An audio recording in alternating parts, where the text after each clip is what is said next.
Partai Golkar menggelar survei dalam rangka menjaring bakal calon gubernur DKI Jakarta yang akan didukung dalam Pilkada 2017 mendatang. Dalam survei internal ini, nama Gubernur Petahana Basuki Cahayapurnama kembali menempati posisi teratas disandingkan sejumlah nama lain seperti Yusril Iza Mahendra, Sandiaga Uno, bahkan nama baru Syafri Samsudin. Akankah Golkar juga akan merapatkan dukungannya kepada Ahok menyusul langkah Partai Nasdem dan Hanura? Bagaimana pula sikap para pendukung Ahok di jalur independen menyikapi mengalirnya dukungan parpol kepada Ahok. Untuk membahasnya telah hadir bersama kami di studio Wakil Ketua Bidang Pemenangan Pemilu DPD Golkar DKI Ashraf Ali, serta nanti kami juga akan menghubungi pengamat politik yang juga peneliti senior SMRC Sirajuddin Abbas. Dan juga telah bergabung bersama kami dari kawasan Pancoran juru bicara komunitas pendukung Ahok Kompak Samara Amani. Selamat malam Samara dan juga Pak Ashraf yang sudah ada di studio kami pada malam hari. Terima kasih sudah bergabung bersama kami. Baik, sebelum saya ke Mbak Samara di Pancoran, kami akan berbicara dengan Pak Ashraf terlebih dahulu. Pak Ashraf, ini dengan hasil survei Golkar yang dilakukan dan menempatkan Ahok pada posisi puncak, apakah berarti positif Golkar akan mendukung Ahok pada Pilkada 2017? Ya, jadi survei itu kita lakukan dengan sampling 1.247 kuesioner yang kita sebar ke seluruh Jakarta.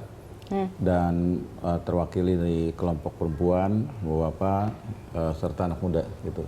Dan juga dari berbagai hal yang kita lihat parameternya yang menyangkut masalah pendidikan, pekerjaan, suku, dan juga yang lainnya.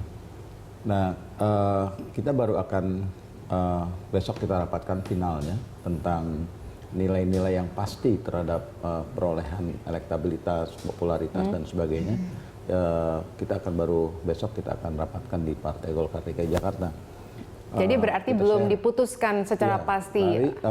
Intinya sebenarnya bahwa dari hasil survei itu muncul beberapa nama memang. Bukan selain Basuki Cahayapurnama, ada Yusril Iza Mahendra, ada Syafri Samsudin, ada Sandiaga Uno gitu. Dan yang lain-lain yang cukup juga berimbang. Tetapi memang tidak ada yang signifikan. Tidak ada yang melebihi di atas 40% kalau yang survei kami ya. Tapi kalau urutan itu pasti gitu. Nah, yang menjadi persoalan sekarang adalah survei itu bukan alat satu-satunya untuk mengambil kebijakan, tapi itu alat atau referensi Partai Golkar DKI Jakarta di dalam untuk mengambil keputusan. Sampai hari ini memang Golkar belum memutuskan untuk mendukung calon gubernur siapa. Dan ketika akan mendukung itu juga bukan berarti Golkar bisa sendirian gitu, karena Golkar hanya 9 kursi, sehingga Golkar perlu melakukan lobby-lobby koalisi dalam rangka koalisi kepada partai-partai lain. Nah, ini kan masih dinamis dan tentunya masih berkembang gitu ya. Berapa persen Ahok mendapatkan dukungan dari survei Anda? Ya, dari berkisar sekitar 33%. 33%. Sementara yang lainnya? Yang lainnya tidak terlalu jauh. Ke Pak Yusril di bawahnya sedikit, nggak terlalu jauh. Oh, sedikit jaraknya? Ya, nggak terlalu seberapa jauh jaraknya atau seberapa sedikit jaraknya kalau boleh tahu? Ya, kalau persentasenya mungkin sedikit lah di sekitar, pastinya kita belum hasil tabulasi baru kita akan lihat. Tapi dari beberapa tokoh yang kita survei itu memang banyak indikator yang memungkinkan untuk bisa naik, bisa turun gitu ya, dari hasil-hasil yang kita amati, sehingga ini baru merupakan apa namanya kajian kita untuk, karena survei itu kita tanya kepada bukan hanya Golkar, bukan pada anggota atau kader Golkar, kepada rakyat. Karena prinsipnya suara Golkar suara rakyat, dan gubernur yang akan datang untuk kepentingan rakyat, kesejahteraan rakyat. Kita tanya dalam satu pertanyaan di poin 7, tanpa dia melihat nama-nama gubernur, kuesioner para surveyor kita bertanya pada masyarakat, ketika hari ini pilkada, Bapak Ibu akan pilih siapa, gitu kan? Spontanitas apa yang ada dalam pikirannya itu yang disampaikan. Dan itu yang kita lihat gitu, satu sebagai referensinya. Ternyata ya begitu perkembangannya. Gitu. Jadi nomor 1 Ahok, lalu nomor 2 Yusril Iza Mahendra? Ya, mendekati jaraknya dengan Ahok. Tapi sama sekali itu tidak, saya katakan belum ada angka yang signifikan. Gitu.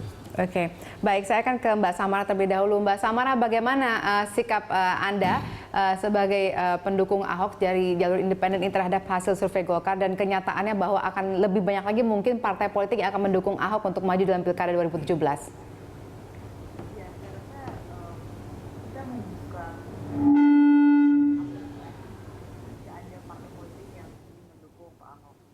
kalaupun Pak Ahok menyatakan akan maju independen, tentunya partai politik juga penting untuk mengawal jalannya pemerintahan Pak Ahok ke depan. Jadi melihat pernyataan Ketua Umum Golkar, Pak Setia Novanto beberapa waktu lalu, tentunya itu semacam sinyal positif untuk relawan dan untuk Pak Ahok juga, karena kita tahu jika Golkar memutuskan untuk mendukung Pak Ahok bisa maju juga lewat partai politik. Jadi lewat partai politik bisa, lewat independen pun bisa. Itu kan menguatkan posisi Pak Ahok sebagai calon gubernur. Tentunya kami menerima dan kami juga tidak pernah menutup peluang bagi partai politik untuk bekerja sama dengan relawan-relawan lainnya. Jadi kami sangat apresiasi jika ada partai politik seperti Golkar, partai besar yang mau mendukung Pak Ahok sebagai calon gubernur. Iya, tapi ini tidak akan membuat Pak Ahok kemudian beralih menjadi memilih melaju melalui jalur parpol dan akhirnya mungkin para dukungan relawan ini akan ditinggalkan. Bagaimana komentar Anda? Sekarang KTP kan sudah terkumpul hampir 890.000, angka yang cukup besar, sudah sangat jauh dari batas majunya calon independen. Batas maju kan 525.000, sekarang sudah 890.000. Dan Pak Ahok sudah menyatakan, jikapun nanti Golkar menyatakan mendukung, walaupun beliau mampu maju dengan partai politik, beliau menyatakan akan tetap teguh di jalur independen. Berarti ini sudah jelas ada komitmen dari Pak Ahok untuk maju independen, karena seperti yang Pak Ahok katakan, bahwa ini bukan masalah apakah bisa maju atau tidak bisa maju, tapi ini masalah bagaimana mengembalikan kepercayaan publik, kepercayaan anak-anak muda yang ingin mendukung Pak Ahok sebagai calon gubernur. Baik, saya ke Pak Asraf lagi. Pak Asraf, kalau Anda tadi mendengarkan komentar dari Mbak Samara yang juga merupakan bagian dari relawan yang mendukung Ahok, dikatakan bahwa Ahok akan tetap memilih jalur independen walaupun ada partai-partai yang mendukung dan mengusungnya dan akan mengusungnya atau mengajukan usulan untuk mengusungnya pada Pilkada 2017. Golkar bagaimana? Ya, saya pikir itu kan hak ya dari seorang yang mencalonkan diri sebagai gubernur, bisa menggunakan jalur independen karena regulasinya juga memungkinkan, juga bisa menggunakan partai dengan catatan partai minimal didukung oleh 22 kursi yang ada di DPRD. Persoalan lain ketika ini muncul keinginan seorang untuk maju secara independen, itu juga haknya, apalagi didukung misalnya. Tetapi kami melihat bahwa partai politik adalah tidak bisa dipisahkan dari rakyat gitu. Karena partai politik adalah representasi daripada rakyat itu sendiri. Apa yang dipilih oleh rakyat itulah yang melalui jalurnya ketika pada saat pileg kemarin itu bagian daripada keinginan rakyat gitu. Sehingga tidak ada yang namanya partai secara mandiri tanpa mengesampingkan rakyat.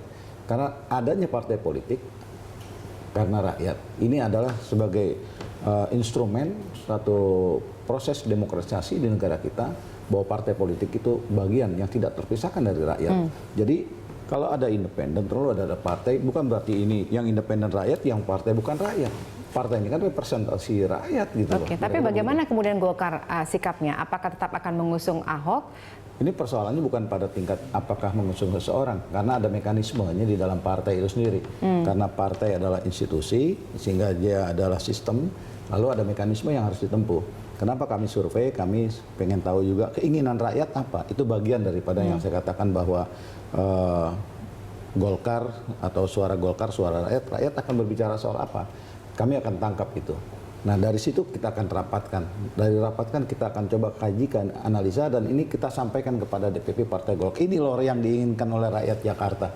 Nah keputusan DPP Partai Golkar itu yang mungkin dengan DPD Partai Golkar nanti mengikat. Tapi memang sampai hari ini belum ada keputusan soal itu. Keputusannya, kalau tadi disampaikan oleh Ketua Umum kami, menyampaikan beberapa hal tadi, mungkin pada saat sifatnya gambaran secara pribadi terhadap pribadi Ahok itu sendiri. Tapi kalau keputusan partai, saya katakan sampai hari ini belum. Baik, kita akan memperbincangkan lebih lanjut nanti di segmen berikutnya. Pemirsa tetaplah bersama kami di Berita 1.